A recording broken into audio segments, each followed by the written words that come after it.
नमस्कार, न्यूज 18 मध्य प्रदेश छत्तीसगढ़ देख रहे हैं आप और वक्त है खबर असरदार का। नमस्कार, बहुत बहुत स्वागत है आपका। आप देख रहे हैं खबर असरदार। मैं हूं आपके साथ ऋतु ज्ञानवानी और शुरुआत करेंगे अयोध्या में राम मंदिर की खबर के साथ। अयोध्या में राम मंदिर में दान चोरी को लेकर वकीलों ने भी मोर्चा खोल दिया है। वकीलों ने चंपत राय, अनिल मिश्रा, गोपाल राव को 3 दिन के अंदर अयोध्या छोड़ने की चेतावनी दी है। तो वहीं गबन के आरोपियों का केस न लड़ने की भी चेतावनी दी गई है, जिसके चलते वीडियो कॉन्फ्रेंसिंग के जरिए जो है राम मंदिर के दान गबन के आरोपियों की पेशी हुई है। सभी आरोपियों को 14 दिन की न्यायिक हिरासत में भेजा गया है। रिपोर्ट देखिए।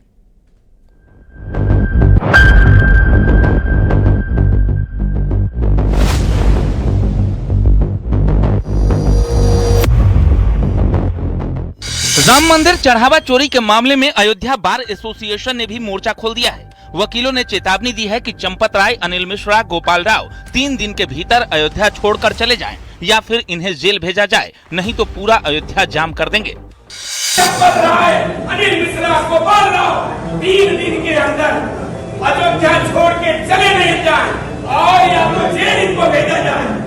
अगर ऐसी परिस्थिति नहीं होगी तो हम पूरा अयोध्या जाम कर देंगे, किसी को अयोध्या नहीं। बार एसोसिएशन के अध्यक्ष कालिका प्रसाद मिश्रा का कहना है कि इस मामले में कोई भी वकील आरोपी का पक्ष नहीं रखेगा। अगर किसी ने ऐसा किया तो उस पर 5 लाख रुपए का जुर्माना लगाया जाएगा। हमारे अधिवक्ता संघ अयोध्या का कोई भी अधिवक्ता ये राम जन्मभूमि चोरी के अभियुक्तों की डिफेंस की ओर से वकालत नहीं करेगा। एक नाम पर प्रमोशन स्वरूप अधिवक्ता संघ को वो 5 लाख रुपए प्रत्येक नाम से वो जमा करेगा। एक पैनल बनाया गया है जिसमें कम से कम 15 अधिवक्ता हैं। वो लोग प्रोसिक्यूशन की पैरवी करेंगे। राम मंदिर चढ़ावा चोरी केस में आज भी पुलिस ने कई बड़े एक्शन लिए। चंपत राय और अनिल मिश्रा के बयान दर्ज किए गए हैं। ट्रस्ट के दूसरे सदस्यों को भी नोटिस जारी हो सकता है। 80 से ज्यादा लोगों को पूछताछ का नोटिस दिया गया है। अयोध्या पुलिस ने SBI की ब्रांच में छापेमारी की है। बैंक कर्मचारियों से पूछताछ की गई। बैंक कर्मी गगनदीप और रत्नेश को नोटिस भेजा गया है। मंदिर में दान पात्रों में नोटों की गिनती और कलेक्शन का काम SBI के पास था। अयोध्या राम मंदिर चढ़ावा चोरी मामले में दायर याचिका पर सुप्रीम कोर्ट ने जल्द सुनवाई से इनकार किया है। कोर्ट की छुट्टी खत्म होने के बाद मामले की सुनवाई होगी। जेल में बंद आरोपी लवकुश मिश्रा को लेकर एक और बड़ा खुलासा हुआ है। आरोप है कि लवकुश मिश्रा का शहादतगंज इलाके में 2 मंजिला मकान महज 3 से 4 महीने में तैयार हो गया। पुलिस उसकी संपत्तियों और आर्थिक लेन देन की गहन जाँच कर रही है। संपत्ति आरोपी की पत्नी के नाम पर दर्ज है। ये मकान लगातार बन रहा था, बस सीधे साधे लोग थे, दिखने में जो लगता था। लेकिन अब जब से आरोप लगा तब से वो मुलाकातें नहीं हुई है। काम इनका चल रहा था, कल भी काम चला है। कल भी काम चल रहा था। कौन करवा रहा है काम उनका? अब मिस्त्री आते हैं, काम कर जाते हैं। परिवार के लोग पूरी। जब से ये चोरी वाला खुलासा हुआ तब से परिवार के लोग कोई यहाँ पे दिखाई नहीं पड़े। राम मंदिर चढ़ावा चोरी में गिरफ्तार आरोपी अनुकल्प मिश्रा का वीडियो भी सोशल मीडिया पर वायरल है, जिसमें भागवत कथा कार्यक्रम में मंच पर चंपत राय और अयोध्या के महापौर गिरीश पति त्रिपाठी भी मौजूद थे। Bureau report, news 18।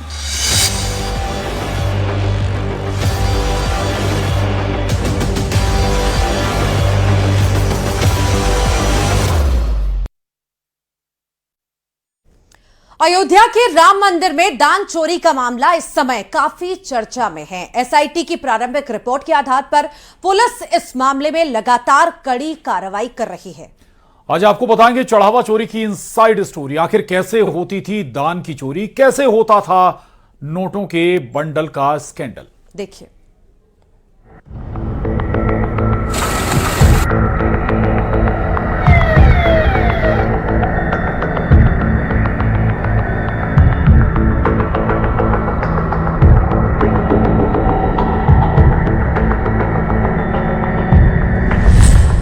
पांच 500 सालों के संघर्ष के बाद जब रामलला अपने भव्य महल में विराजमान हुए तो करोड़ों श्रद्धालुओं ने आस्था का दीप जलाया। किसी ने अपनी पहली कमाई चढ़ाई, किसी ने जीवन भर की बचत, किसी ने सोना चांदी, तो किसी ने अपनी श्रद्धा का हर संभव अंश। लेकिन उसी चढ़ावे को चोरी कर लिया गया। रमाशंकर यादव उर्फ टिन्नू यादव, सुभाष चंद्र श्रीवास्तव, अनुकल्प मिश्रा, लवकुश मिश्रा, अविनाश शुक्ला, मनीष कुमार यादव, करुणेश पांडे, रमाशंकर मिश्रा, ये वो 8 लोग हैं जो राम के अपने बने हुए थे, लेकिन राम के घर में ही डाका डाल रहे थे, वो भी शातिर तरीके से, जिससे किसी को भी इसकी भनक तक ना लगे। कैसे होती थी चंदा चोरी? नोटों की गिनती के दौरान गड़बड़ी की जाती थी। गड्डियों में ज्यादा नोट डाल देते थे। 500 के 100 नोट के बदले 105 या 104 नोट डालते थे। नोटों के बंडल में भी गड़बड़ी करते थे। 10 की जगह 12-13 बंडल डालते थे। बैंक कर्मियों से थी मिली भगत। परिसर के बैंक कर्मी नंबर ऑफ बंडल्स गिनते थे। गड्डियों के नोट मशीन से नहीं गिने जाते थे। बैंक में जाकर पैसे निकालना, बैंक में पैसे जमा करते वक्त हेरफेर होता था। बैंक कर्मी गड्डियों से एक्स्ट्रा नोट निकाल लेते थे, जिससे नोट के रिकॉर्ड में कोई अंतर नहीं दिखता था। सीसीटीवी को चकमा देकर दान चोरी। काउंटिंग के समय सीसीटीवी के सामने एक शख्स खड़ा होता था, जिससे सीसीटीवी का व्यू ब्लॉक हो जाता था।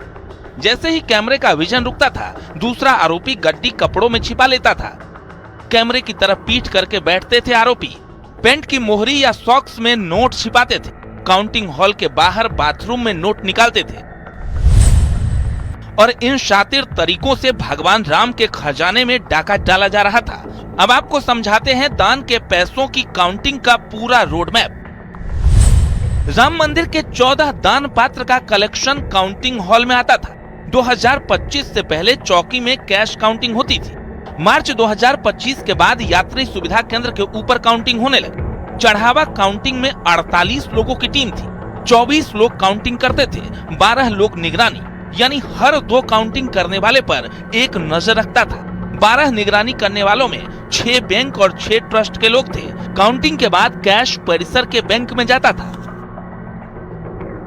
एसबीआई कर्मचारी गगनदीप और रत्नेश उसे हैंडल करता था। गगनदीप और रत्नेश से मिली भगत से गबन होता था। राम मंदिर दान चोरी का यह शुरुआती खेल था, जिसे कोई समझ नहीं पा रहा था। समय बीतता गया और खेल चलता गया। ना तो ट्रस्ट को पता चला और ना ही पुलिस को इसकी भनक लगी। धीरे धीरे ट्रस्ट का खजाना खाली होता गया और असली खेल तब शुरू हुआ जब दान का पैसा बैंक पहुंचता था। शातिर तरीके से रामदान की चोरी की जा रही थी। अंदर खाने इस बात की आशंका ट्रस्ट को थी और यही वजह थी कि ट्रस्ट ने इन चोरों को पकड़ने का प्लान तैयार किया और 1 जून को इन चोरों के पीछे लगा दिया हिडन कैमरा, जिसके बाद चंदा चोरी का खुलासा हो गया। Bureau report, news 18।